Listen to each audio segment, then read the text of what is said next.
prepare yourselves. We're just a few hours away from the new Mission Impossible film, but though despite I was supposed to give you all this last week, and because of my issue, if you've seen my previous video, well, I'm going to make up for lost time and just go ahead and churn out these next reviews. So strap yourselves in as I review Mission Impossible Ghost Protocol.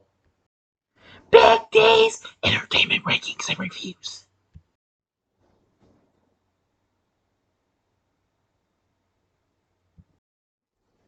So greetings, my fellow YouTubers, and welcome to Big D's Entertainment Rankings and Reviews. My name is Noel, better known to as the Big D, and this time around I bring to you a review of the 2011 action spy flick Mission Impossible Ghost Protocol, released by Paramount along with Skydance and Bad Robot.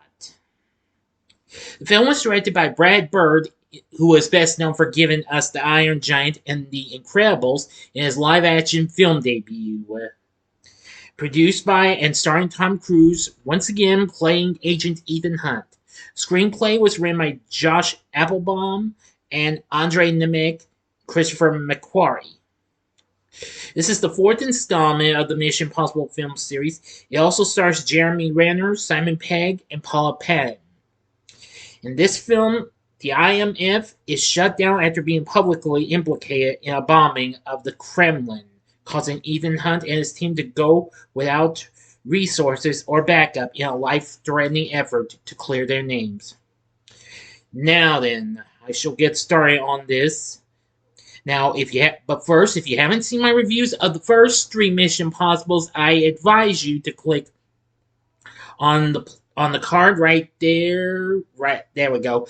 And it'll take you to the playlist, so in case you might have missed them, or if you would like to see them again, before I get into this.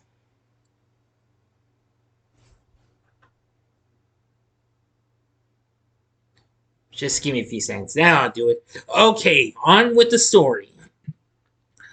IMF agent Trevor Halloway is killed in Budapest by assassin Sabine Moreau, who steals Russian nuclear launch codes to sell to a man named Cobalt. Ethan Hunt is extracted from a Moscow prison along with an asset named Bogdan by Halloway's handler and girlfriend Jane Carter and newly promoted field agent Benji Dunn. The team is ordered to infiltrate the Kremlin for info on Cobalt. While they are inside, Cobalt blows the team's cover and they escape before a bomb destroys much of the Kremlin. Jane and Benji escape, but Ethan is arrested by SVR agent Anatoly Sidorov and is blamed for the bombing. Ethan escapes and meets with the IMF secretary who is in Moscow with analyst William Brandt. Brandt identifies Cobalt as Kurt Hendricks, a strategist seeking nuclear war between the US and Russia. They determined that Hendricks bombed the Kremlin to cover his theft of a Russian launch control device. The secretary explains that the president has initiated Ghost Protocol, disavowing the entire IMF. He instead orders Ethan to continue pursuing Cobalt before they are suddenly attacked by Sidorov's forces and the secretary is killed. Ethan escapes with Brandt and regroups with Jane and Benji. They plan to infiltrate a meeting between Hendricks' associate Wistrom and Moreau at the Burj Khalifa in Dubai, where Wistrom will buy the stolen launch codes. Wistrom is accompanied by Leonid Lysenko, a Polish cryptographer who is blackmailed by Hendricks to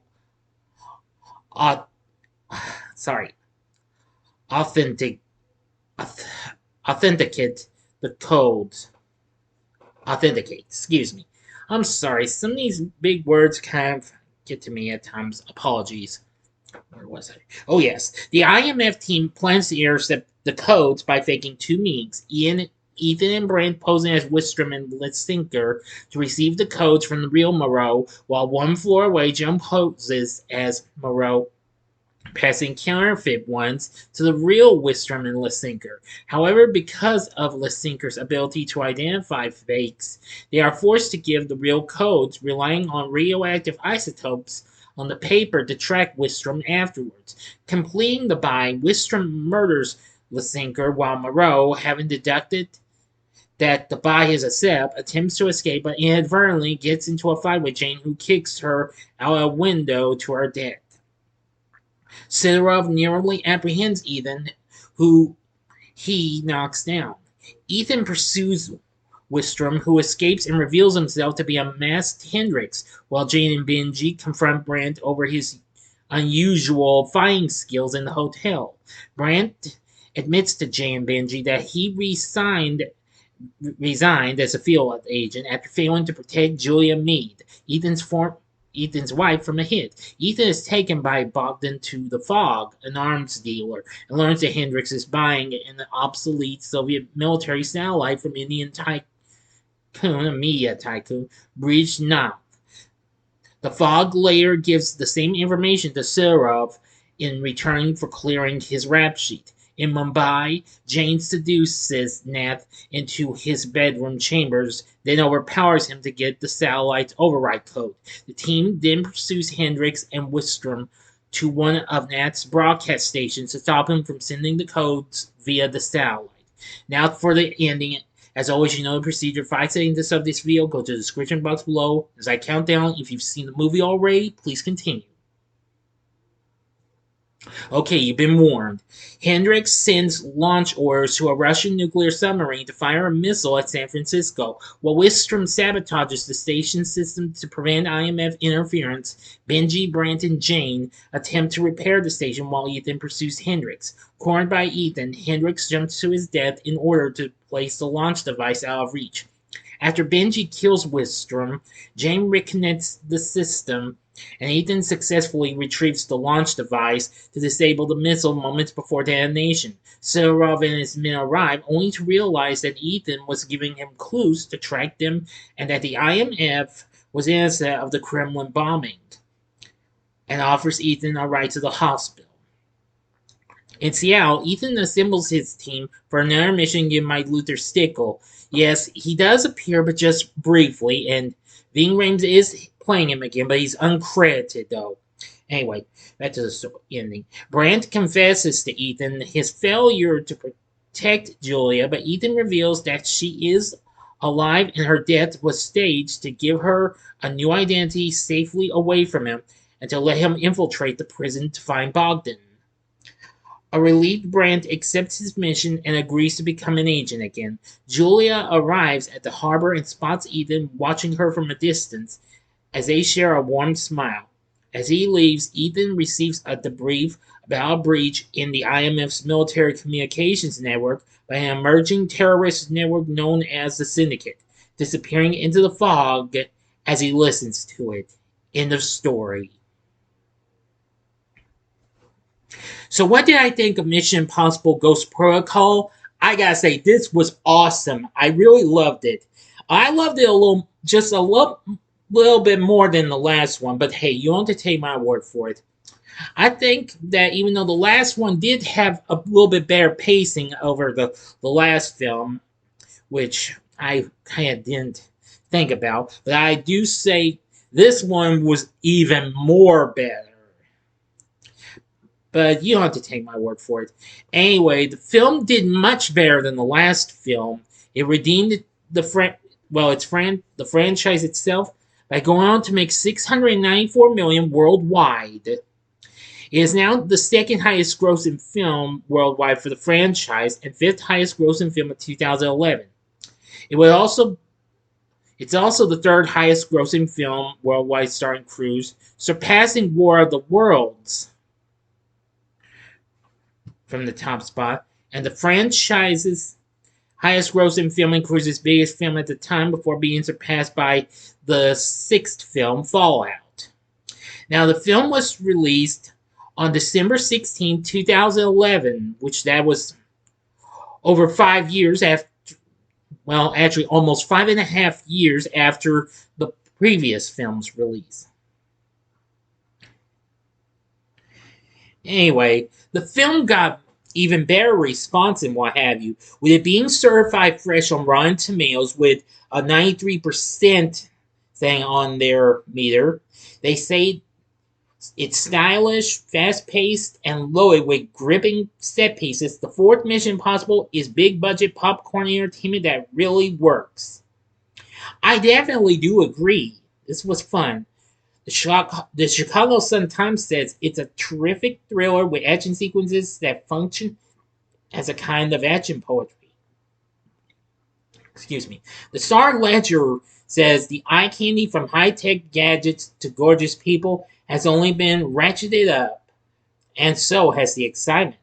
The Boston Globe says, in its way, the movie has old Hollywood elegance. The scope and sets are vast, tall, and cavernous, but Bird scales down for spatial intimacy.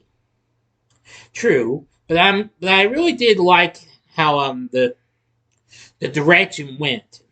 However, critics were very impressed with Cruise's performance, as well as the action sequences and Bird's direction. Definitely. I like the direction, and just like the other films, this had awesome action sequences. Especially when Hunter was coming down a building and what have you. Boy, trying to make a getaway and what have you, and well, his line wasn't long enough and what have you.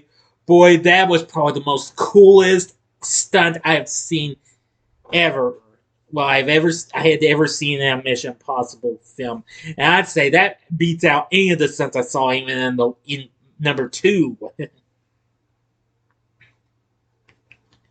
Michael Giacchino does the score for this, he had also recently collabed with Mr. Bird on The Incredibles and Ratatouille.